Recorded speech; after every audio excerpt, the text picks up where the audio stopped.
नमस्ते। आज हामी एउटा यस्तो कथाको बारेमा कुरा गर्दैछौँ जसले संसारभरका लाखौं मानिसको पैसा हेर्ने दृष्टिकोण नै बदलिदिएको छ। यस पुस्तकका लेखक हुन् रबर्ट कियोसाकी। यो कथामा रबर्टका दुईजना बुबा हुनुहुन्छ।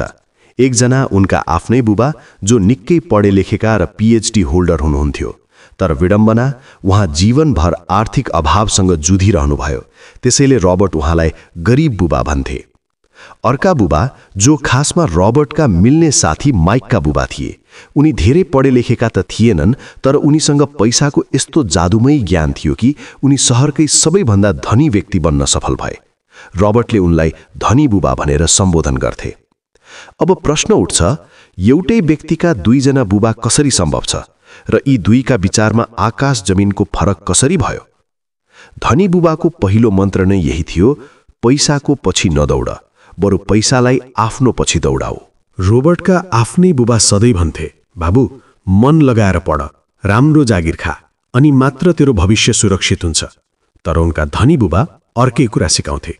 उनी भन्थे, बाबु स्कुलको पढाइले मात्र पुग्दैन, स्कुलले त सर्टिफिकेट देला, तर जिन्दगीको असली ठक्कर र पैसाको खेल त आफ्नै अनुभवबाट सिक्नुपर्छ। पाठ 1, धनीहरू पैसाको लागि मरिहत्ते गर्दैनन्। एउटा सानो रमाइलो उदाहरण सुनौ। एउटा मान्छेले आफ्नो गधालाई काम गराउन एउटा दाउ लगाउँथ्यो। उसले गधाको नाककै अगाडि एउटा गाजर झुन्ड्याइदिन्थ्यो। गधा त्यो गाजर खाने लोभमा अघि बढ्थ्यो, तर गाजर पनि सँगसँगै अघि सर्ने। बिचारा गधा दिनभरि दौडिन्थ्यो, काम पनि सकिन्थ्यो, तर उसले त्यो गाजर कहिल्यै पाउँदैनथ्यो। हामीमध्ये धेरैको हालत ठ्याक्कै त्यही गधाको जस्तै छ।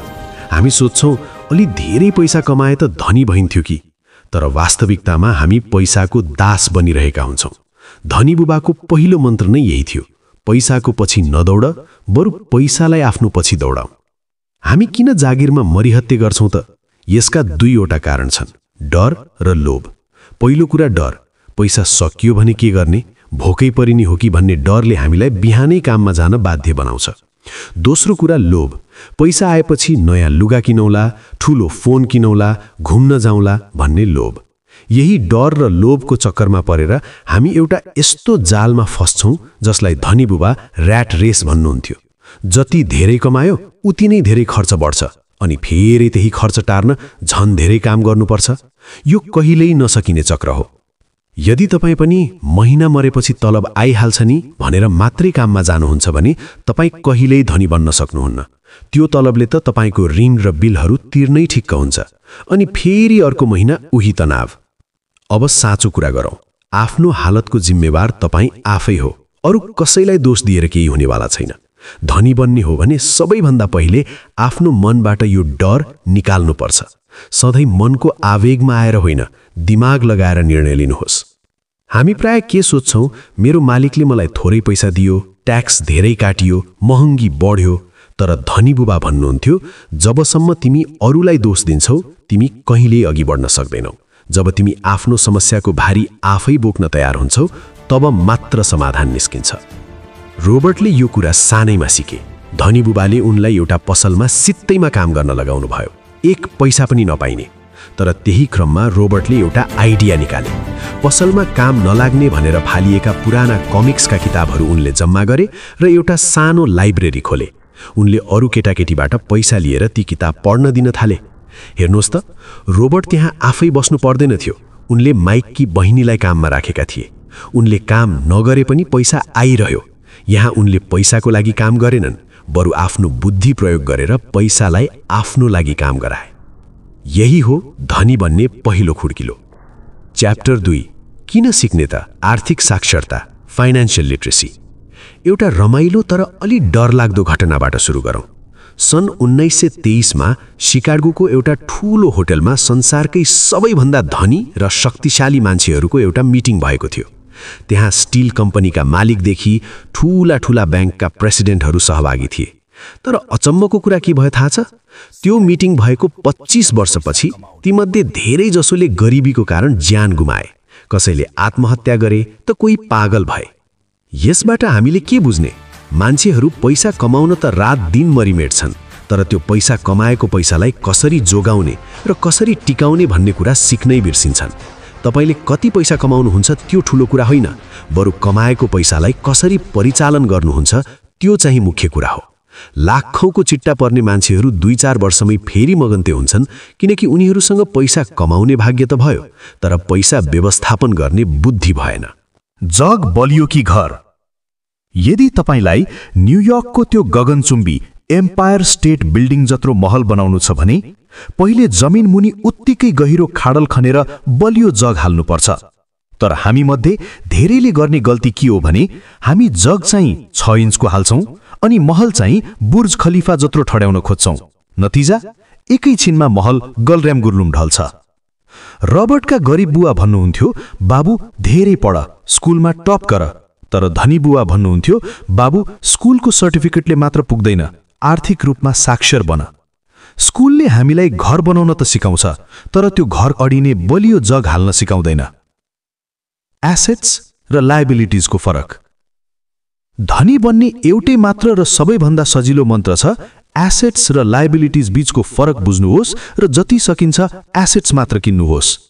सुन्दा यो कुरा बच्चाले पनि बुझ्ने जस्तो लाग्छ, तर धेरै जसो पढे लेखेका मान्छे नि यसमा झुक्किन्छन्। उनीहरूले आफ्नो दायित्व लायबिलिटीलाई सम्पत्ति सम्झेर मक्ख पर्छन्। धनी बुबाले सिकाउनु भएको यो सूत्र एकदमै सजिलो छ। एसेट यानी सम्पत्ति, जसले तपाईको खल्तीमा पैसा हालिदिन्छ, जस्तै भाडा आउने घर, शेयर, व्यवसाय। लायबिलिटी यानी दायित्व, जसले तपाईको खल्तीबाट पैसा निकालिदिन्छ, जस्तै विलासी सामान, बैंकको ऋण, महँगो गाडी। एउटा उदाहरण हेरौं। यदि तपाईले एउटा घर किन्नुभयो र त्यसमा आफै बस्नुभयो भने त्यो तपाईको लागि लायबिलिटी हो, किनकि त्यसले तपाईको खल्तीबाट पैसा मात्र खान्छ, मर्मत खर्च, कर, बिजुली बिल। तर त्यही घर किनेर भाडामा लगाउनु भयो र त्यो भाडाले बैंकको किस्ता तिरेर पनि तपाईको खल्तीमा केही पैसा बच्छ भने त्यो चाहिँ एसेट हो। मध्यमवर्गीय र गरिबको समस्या। मध्यमवर्गीय मान्छेहरू सधैँ किन समस्यामा हुन्छन्? किनकि उनीहरूले पैसा कमाउने बित्तिकै लायबिलिटिज यानी दायित्व थप्छन्। नयाँ घर, नयाँ गाडी, क्रेडिट कार्डको बिल, छोराछोरीको महँगो फी। उनीहरूको सबै कमाई यसैमा स्वाहा हुन्छ।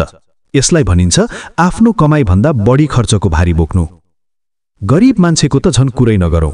उनीहरूले जति कमाउँछन् त्यो सबै खान र बाँच्नमै ठिक्क हुन्छ। केही बचत हुँदैन, बरु बेला बेला ऋण लिनुपर्ने हुन्छ।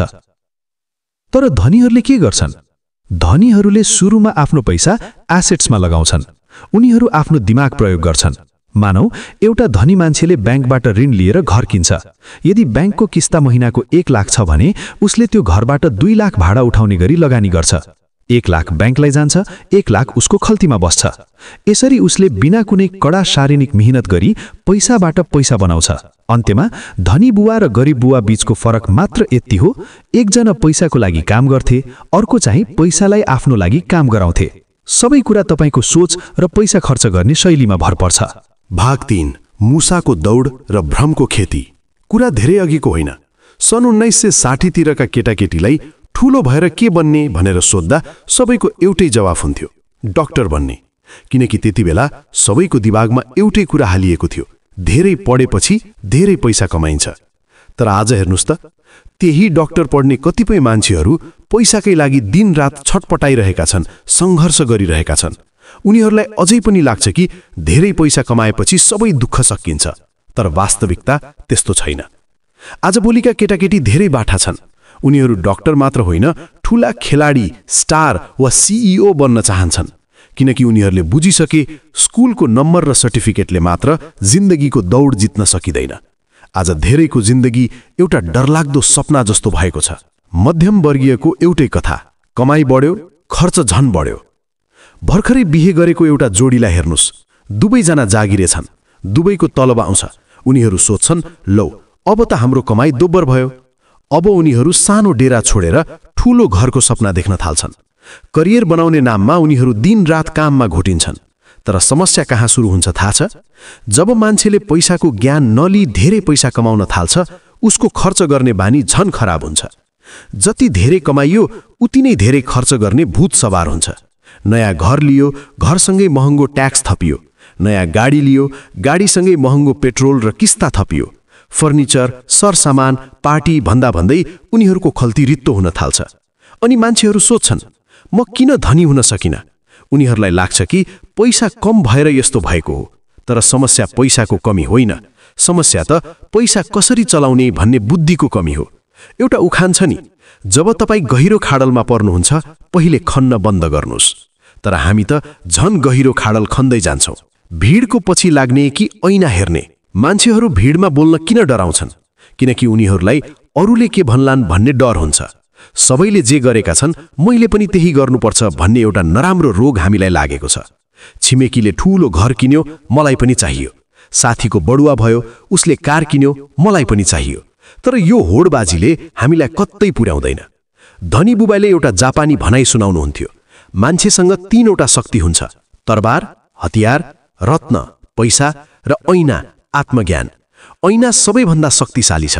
जब तपाईँ ऐनाको अगाडि उभिएर आफैलाई सोध्नुहुन्छ, के म सही बाटोमा छु कि म पनि त्यही मुसाको दौडमा सामेल छु, तब मात्र तपाईँले सत्य थाहा पाउनुहुन्छ। स्कुलको मसिन र रोबोटको विद्रोह। रोबोट र उसका साथी माइकले सानैदेखि धनी बुबाका मिटिङहरू हेर्थे। धनी बुबा जो आफै 13 वर्षमा स्कुल छोडेका थिए, उनले ठूला ठूला पढे लेखेका म्यानेजर र अकाउन्टेन्टहरूलाई काम हराउँथे। रोबोटले बुझे कि स्कुलले हामीलाई एउटा मसिनको पूर्जा मात्र बनाउन खोज्छ, हाम्रो सृजनशीलता त त्यही मर्छ। एक दिन रोबोटको आफ्नै बुबासँग ठूलो झगडा भयो। बुबा भन्थे, घर भनेको सबैभन्दा ठूलो सम्पत्ति हो। रोबोट भन्थे, होइन बुबा, घर त एउटा दायित्व, लायबिलिटी हो। सोच्नुस् त, एउटा मान्छेले घर किन्न ऋण लिन्छ र 30 वर्षसम्म त्यसको किस्ता तिर्दा तिर्दै बुढो हुन्छ। जब एउटा ऋण सकिन्छ, फेरि अर्को ठूलो घरको लागि ऋण लिन्छ। उसले सोच्छ कि घरको भाउ बढ्छ र म धनी हुन्छु। तर वास्तविकतामा उसको सारा लगानी त्यही एउटा घरमा अड्किन्छ। यदि त्यही पैसा उसले कुनै व्यवसाय वा शेयरमा लगाएको भए आज उसले हजारौं घर किन्न सक्ने हैसियत बनाउँथ्यो। धनी र मध्यम वर्गीयको फरक। धनी मान्छे र मध्यम वर्गीयको बाटो नै फरक हुन्छ। मध्यम वर्गीय तलबको बाटो हेर्छन्, तलब आउने बित्तिकै बिल तिर्छन् र बाँकी पैसाले रहर पूरा गर्छन्। उनीहरूको लागि लगानी गर्ने पैसा कहिल्यै पुग्दैन। धनी उनीहरू पहिले एसेट्स, सम्पत्ति बनाउँछन्। उनीहरू यस्तो ठाउँमा लगानी गर्छन् जहाँबाट पैसा आफै आउँछ। त्यही पैसाले उनीहरूले आफ्नो घर, गाडी र रहर पूरा गर्छन्। सीधा कुरा, यदि तपाईँ धनी हुन चाहनुहुन्छ भने घर वा गाडी किन्नु अघि यस्तो चीज किन्नुस् जसले तपाईलाई पैसा कमाइदियोस्। जब तपाईको लगानीले तपाईका रहरहरू धान्न थाल्छ, तब सम्झिनुस् तपाईँ मुसाको दौडबाट मुक्त भन्नुभयो। भाग 4, ऋणको चक्र र आफ्नो असली व्यवसाय। हामी बाँचिरहेको ऋणमा डुबेको समाज। आज हाम्रो समाज कस्तो भएको छ भने हामीले आफ्नै टाउकोमाथि ऋणको पहाड बोकेका छौं र त्यसलाई सम्पत्ति भनिरहेका छौं। जब कसैको तलब बढ्छ, उसको पहिलो सोच के हुन्छ? लौ, अब ठूलो घर किन्न सकिन्छ। उनीहरूलाई लाग्छ यो नै पैसाको सही उपयोग हो, तर वास्तवमा उनीहरूले आफ्नो स्वतन्त्रतालाई ब्याङ्कको किस्तामा बन्धक राखिरहेका हुन्छन्। आफ्नो जागिरलाई सेफ जोन सम्झिनेहरू यति धेरै ऋणको बोझमा थिचिएका हुन्छन् कि उनीहरूलाई मन नलाग्दै पनि त्यही जागिरमा घोटिनुको विकल्प हुँदैन। उनीहरू रिस्क लिनै सक्दैनन्। आफैलाई एउटा प्रश्न सोध्नुहोस्, यदि आजै मेरो जागिर चट्ट भयो भने म कति दिन बाँच्न सक्छु? यदि तपाईसँग आफ्नै लगानी वा एसेट्स छैन भने तपाईको जीवन सधैँ अर्काको भरमा चल्नेछ। नेटवर्थको घमण्ड गरेर मात्र हुँदैन। ग्यारेजमा पुरानो कार हुनु र खल्टीमा पैसा हुनुमा धेरै फरक छ। धनको असली परिभाषा। धन भनेको तपाईसँग कति पैसा छ भन्ने मात्र होइन, बरु तपाईले काम नगर्दा पनि तपाईको लगानीले तपाईलाई कति दिनसम्म पालिरहन सक्छ भन्ने कुरा हो। मानौ तपाईको महिनाको खर्च 60,000 छ, तर तपाईको लगानीबाट आउने आम्दानी 30,000 मात्र छ भने तपाई महिनाको आधा दिन मात्र बाँच्न सक्नुहुन्छ। तपाई त्यति बेला मात्र धनी हुनुहुन्छ जब तपाईको एसेट्सले तपाईको सबै खर्च धानेर पनि थप पैसा जोगाइदिन्छ। पाठ 3, आफ्नो व्यवसायमा ध्यान दिनुहोस्। Mind your own business. एउटा रोचक कथा सुनौ। सन् 1947 मा मैकडोनल्ड्सका संस्थापक रे क्रकले एउटा कलेजमा भाषण दिए। भाषणपछि विद्यार्थीहरूसँग बियर पिउँदै गर्दा उनले सोधे, ल भन त म कुन बिजनेसमा छु? सबै हाँसे र भने, सबैलाई थाहा छ नि, तपाईँ त बर्गर बेच्ने बिजनेसमा हुनुहुन्छ। रे क्रक मुस्कुराए र भने, तपाईहरू गलत हुनुहुन्छ। मेरो असली बिजनेस त रियल स्टेट यानी जग्गा जमिनको बिजनेस हो। कसरी? मैकडोनल्ड्सले जहाँ जहाँ आफ्नो पसल खोल्छ त्यहाँको मुख्य जग्गा उसैको हुन्छ। आज मैकडोनल्ड्स संसारकै सबैभन्दा धेरै जग्गा भएको कम्पनी मध्ये एक हो। उसले बर्गर त बेच्छ, तर उसको असली सम्पत्ति भनेको ती बहुमूल्य जग्गाहरू हुन्। पेशा र व्यवसाय बीचको फरक। हाम्रो शिक्षा प्रणालीले हामीलाई डाक्टर, इन्जिनियर वा एकाउन्टेन्ट बन्न त सिकायो, तर व्यवसायी बन्न सिकाएन। कसैले तपाईलाई तपाईको बिजनेस के हो भनेर सोध्दा तपाईले म ब्याङ्कमा काम गर्छु भन्नुहुन्छ भने त्यो तपाईको पेशा हो, बिजनेस होइन। तपाईको बिजनेस त्यो हो जो तपाई नहुँदा पनि चलिरहन्छ। तपाईले आफ्नो पूरै जीवन अरूलाई धनी बनाउन, सरकारलाई ट्याक्स तिर्न, ब्याङ्कलाई ब्याज बुझाउन र हाकिमलाई फाइदा पुर्याउन खर्च गरिरहनु भएको छ। अब अलिकति समय आफ्नै लागि पनि निकाल्नुहोस्। अब के गर्ने त? म तपाईलाई जागिरै छोड्नुहोस् भन्दिन, तर जागिर गर्दा गर्दै यस्ता एसेट्सहरू जोड्नुहोस् जसले तपाईको भविष्य बलियो बनाओस्। यस्तो बिजनेस जहाँ तपाईँ आफै बसिरहनु पर्दैन, अरूले काम गरून्। यदि तपाईँ त्यहाँ दिनभरि खट्नुपर्छ भने त्यो बिजनेस होइन, अर्को एउटा जागिर मात्र हो। रियल स्टेट, घर वा जग्गामा लगानी जसले भाडा वा फाइदा दियोस्। स्टक र बन्ड, शेयर बजारमा लगानी।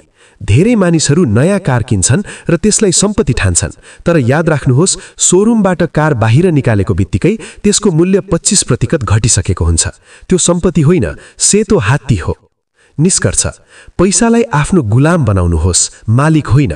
मध्यमवर्गीय मान्छेहरू पहिले विलासी सामान किन्छन् र पछि ऋणमा डुब्छन्, तर धनीहरू पहिले एसेट्स बनाउँछन् र त्यही एसेट्सबाट आएको नाफाले मात्र विलासी सामान किन्छन्। भाग 5, धनीले पैसा इन्भेन्ट गर्छन्। एउटा ऐतिहासिक उदाहरणबाट सुरु गरौँ। टेलिफोनका आविष्कारक एलेक्जेन्डर ग्राहम बेलले जब आफ्नो व्यवसाय सुरु गरे, उनलाई त्यो सम्हाल्न निकै गाह्रो भयो।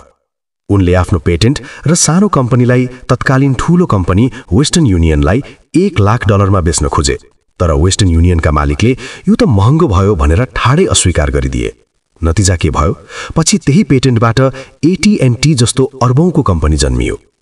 रोबर्ट भन्छन्, मैले हजारौं मान्छेलाई पढाए र एउटा कुरा के पत्ता लगाए भने हरेक मान्छेभित्र ठूलो क्षमता र जिनियस लुकेको हुन्छ, तर हामीलाई अघि बढ्नबाट रोक्ने एउटै चीज छ, त्यो हो आफैमाथिको शङ्का र डर। साहसी बन्नुहोस्, स्मार्ट मात्र होइन। स्कुल छोडेपछि हामीले बुझ्ने पहिलो सत्य के हो भने जिन्दगीमा सफल हुन ग्रेड र नम्बर मात्र पर्याप्त छैनन्। संसारमा स्मार्ट मान्छे मात्र अघि बढ्दैनन्, बरु जो साहसी छ उसैले बाजी मार्छ। आर्थिक रूपमा बलियो हुन ज्ञान त चाहिन्छ नै, तर त्यो भन्दा बढी हिम्मत चाहिन्छ। धेरै मान्छे पैसाको मामलामा रिस्क लिन डराउँछन्, तर साँचो कुरा के हो भने रिस्क नलिने मान्छे नै सबैभन्दा ठूलो रिस्कमा हुन्छ। आजको युगमा कतिपय मान्छेहरू अझै पुरानै सोच बोकेर बसेका छन्। उनीहरू आफ्नो मालिक वा प्रविधिलाई दोष दिन्छन्, तर आफैलाई अपडेट गर्दैनन्। हिजो जुन कुरा सम्पत्ति थियो, आज त्यो बोझ बनिसकेको हुन सक्छ। क्याश फ्लोको खेल। रोबर्टले एउटा खेल बनाएका छन् जसलाई उनी क्याश फ्लो भन्छन्। यो गेमले मान्छेलाई पैसाको खेल बुझ्न सिकाउँछ। एकपटक एउटी महिलाले यो गेम खेल्दा एउटा डुङ्गा जितिन्। सुरुमा उनी निकै खुसी भइन्, तर जब उनलाई थाहा भयो कि त्यो डुङ्गा पाउन ठूलो ट्याक्स तिर्नुपर्छ र त्यसको मर्मत खर्च पनि धेरै छ, तब उनको खुसी हरायो। उनले बुझिन् कि त्यो डुङ्गा सम्पत्ति होइन, घाडो पो रहेछ, लायबिलिटी पो रहेछ। हामी पनि जिन्दगीमा यस्तै गर्छौं। जुन कुरा बुझ्दैनौं त्यसमा रिसाउँछौं, तर यदि हामीले यो जिन्दगीको खेल बुझ्न खोज्यौं भने हामी अवश्य जित्नेछौं। धेरै मान्छेहरू सही अवसर कुरेर बस्छन्, तर कसैलाई अवसर आउँदा चिन्न सक्दैनन्, त कसैलाई अवसर चिन्दा खल्टीमा पैसा हुँदैन। फाइनान्शियल इन्टेलिजेन्स भनेको के हो? पैसाको मामलामा तपाईँ कतिको सृजनशील हुनुहुन्छ त्यही नै तपाईको असली बुद्धि हो। धनीहरूले अवसर पर्खदैनन्, उनीहरू अवसर सृजना गर्छन्। उनीहरूलाई थाहा छ पैसा भनेको कुनै कागजको टुक्रा मात्र होइन, यो त एउटा आइडिया हो। हाम्रो दिमाग नै हाम्रो सबैभन्दा ठूलो एसेट हो। यसलाई सही चलाउन जान्यो भने यसले हामीलाई सुपर रिच बनाउन सक्छ। एउटा वास्तविक उदाहरण। 1990 का दशकमा जब अमेरिकाको एरिजोनामा आर्थिक सङ्कट आयो, मान्छेहरू डराएर आफ्नो घरहरू कौडीको भाउमा बेचिरहेका थिए। रोबर्टले त्यहाँ एउटा ठूलो अवसर देखे। उनले एउटा $75,000 पर्ने घर मात्र $20,000 मा किने। उनले अलिकति विज्ञापन गरे र त्यही घर $60,000 मा बेचे। यो सबै काम गर्न उनलाई मात्र 5 घण्टा लाग्यो र उनले सित्तैमा 40,000 जति इन्भेन्ट गरे, बनाए। उनले के गरे? उनले आफ्नो दिमाग चलाए। उनले एउटा समस्यामा समाधान खोजे र पैसा पैदा गरे। समय र दिमागको लगानी। संसार सधैँ एकनास रहँदैन, कहिले बजार माथि जान्छ, कहिले तल झर्छ। तर यदि तपाईँ आर्थिक रूपमा बौद्धिक हुनुहुन्छ भने तपाईलाई मन्दीले फरक पार्दैन। तपाईँ हरेक परिस्थितिमा पैसा बनाउने बाटो खोज्न सक्नुहुन्छ। पैसा बचाउनु राम्रो हो, तर त्यो पैसालाई ब्याङ्कमा राखेर 5% ब्याज खानु र त्यसमा पनि ट्याक्स तिर्नुभन्दा आफ्नो दिमागमा लगानी गर्नुहोस्, आफ्नो फाइनान्सियल आइक्यू बढाउनुहोस्। किनभने जब तपाईको दिमाग चल्न थाल्छ, तपाईले पैसाको लागि काम गर्नु पर्दैन, पैसाले तपाईको लागि काम गर्न थाल्छ। भाग 6। सिक्नका लागि काम गर्नुहोस् र अवसर चिन्नुहोस्। संसारमा 2 प्रकारका लगानीकर्ता हुन्छन्। पहिलो, जसले अरूले बनाएको प्याकेज किन्छन्, जस्तै तयारी शेयर वा फिक्स्ड डिपोजिट। यो सजिलो त हुन्छ, तर यसमा नाफा कम हुन्छ। दोस्रो, प्रोफेसनल लगानीकर्ता, जसले अवसर आफै सृजना गर्छन् र लगानीभन्दा धेरै गुणा बढी कमाउँछन्। यदि तपाईँ पनि यस्तै प्रोफेसनल बन्न चाहनुहुन्छ भने यी 3वटा खुबी तपाईमा हुनै पर्छ। 1. अरूले नदेखेको अवसर देख्ने आँखा। याद राख्नुहोस्, दिमागले त्यो कुरा देख्न सक्छ जुन आँखाले देख्दैन। जहाँ अरूले समस्या देख्छन् त्यहाँ तपाईले अवसर देख्नुपर्छ। 2. पुँजी जुटाउने कला, रेजिङ क्यापिटल। पैसा चाहिने बित्तिकै मध्यमवर्गीय मान्छे सिधै ब्याङ्क दौडिन्छन्, तर सिपालु लगानीकर्ताले ब्याङ्क बिना नै लगानीकर्ता वा अन्य स्रोतबाट पैसा जुटाउन सक्छन्। 3. स्मार्ट मान्छेलाई काममा लगाउने। बुद्धिमान मान्छे त्यो होइन जो आफै सबै काम गर्छ, बरु त्यो हो जसले आफूभन्दा जान्ने मान्छेलाई मिलाएर काममा लगाउन सक्छ। पाठ 6। सिक्नका लागि काम गर्नुहोस्, पैसाका लागि होइन। एकपटक एकजना चर्चित पत्रकारले रोबोटको अन्तर्वार्ता लिइन्। उनी लेख्नमा निकै सिपालु थिइन्, तर उनले रोबोटसँग गुनासो गरिन्, म तपाईँ जस्तै चर्चित लेखक बन्न चाहन्छु, तर मेरो जागिरले मलाई समय नै दिँदैन। रोबोटले उनलाई एउटा अचम्मको सल्लाह दिए, तपाईँ बरु एउटा सेल्सको, बिक्री गर्ने कलाको क्लास लिनुहोस्। ती पत्रकार रिसाइन् र भनिन्, म त यति पढे लेखेकी मान्छे, म सामान भेच्दै हिँड्ने? यहीँनेर हामी चुक्छौँ। तपाईसँग जतिसुकै ठुलो ट्यालेन्ट भए पनि यदि तपाईलाई त्यो ट्यालेन्ट बेच्न आउँदैन भने तपाईँ कहिल्यै धनी बन्न सक्नुहुन्न। स्कुलले हामीलाई एउटा विषयमा विशेषज्ञ बन्न सिकाउँछ। डाक्टरले एउटा अङ्गको बारेमा मात्र वर्षौं अध्ययन गर्छ। यो जागिरका लागि त ठीक छ, तर धनी बन्नका लागि तपाईलाई धेरै क्षेत्रको थोरै थोरै भए पनि ज्ञान हुनुपर्छ। रोबोटको साहसी निर्णय। रोबोटका शिक्षित बुबा सधैँ सुरक्षित जागिर भन्थे, तर रोबोटले आफ्नो राम्रो तलबको जागिर छोडेर सेना, मरिन कर्प्समा भर्ना भए। किन? पैसाका लागि होइन, बरु नेतृत्व गर्न र टोली सम्हाल्न सिक्नका लागि। भियतनाम युद्धबाट फर्केपछि उनी जेरोक्स कम्पनीमा सेल्सम्यानको काम गर्न गए। सुरुमा उनलाई मान्छेको अगाडि बोल्न र सामान बेच्न यति डर लाग्थ्यो कि उनको पसिना छुट्थ्यो, तर उनले हार मानेनन्। उनले बेच्ने कला सिके। उनलाई थाहा थियो, यदि म सामान बेच्न सक्दिन भने म कहिल्यै आफ्नो कम्पनी चलाउन सक्दिन। अन्तिम सन्देश, जोखिम लिन नडराउनुहोस्। धेरै जसो मान्छे यति मात्रै काम गर्छन् कि उनीहरूलाई जागिरबाट ननिकालियोस्, र मालिकले पनि उनीहरूलाई यति मात्रै तलब दिन्छ कि उनीहरूले जागिर नछोडुन्। यो एउटा यस्तो जाल हो जहाँ तपाईको वर्षौं बित्न सक्छ। रोबोट भन्छन्, 30 वर्षको उमेरभन्दा अगाडि नै रिस्क लिनुहोस्। यदि तपाईँ असफल भएर टाट पर्नुभयो भने पनि तपाईसँग उठ्ने समय र उमेर बाँकी छ। केही भन्नु अघि धेरै कुरा सिक्नुहोस्, नत्र एकचोटि एउटा पेशा रोजिसकेपछि तपाईँ सधैँका लागि त्यही बाँधिनुहुनेछ। बधाई छ, तपाईले यो भिडियो वा अध्यायको अन्त्यसम्म आइपुगेर एउटा ठूलो लगानी गर्नुभएको छ। त्यो हो समय र ज्ञानको लगानी। धेरै मान्छे मनोरञ्जनमा समय बर्बाद गर्छन्, तर तपाईले आफ्नो भविष्यका लागि केही सिक्नुभयो। याद राख्नुहोस्, पैसा आफैमा केही होइन, असली शक्ति त तपाईको दिमाग र शिक्षा हो। हस्त आजलाई यति नै। यहाँहरूको समय सुन्दर बितोस्। नमस्ते।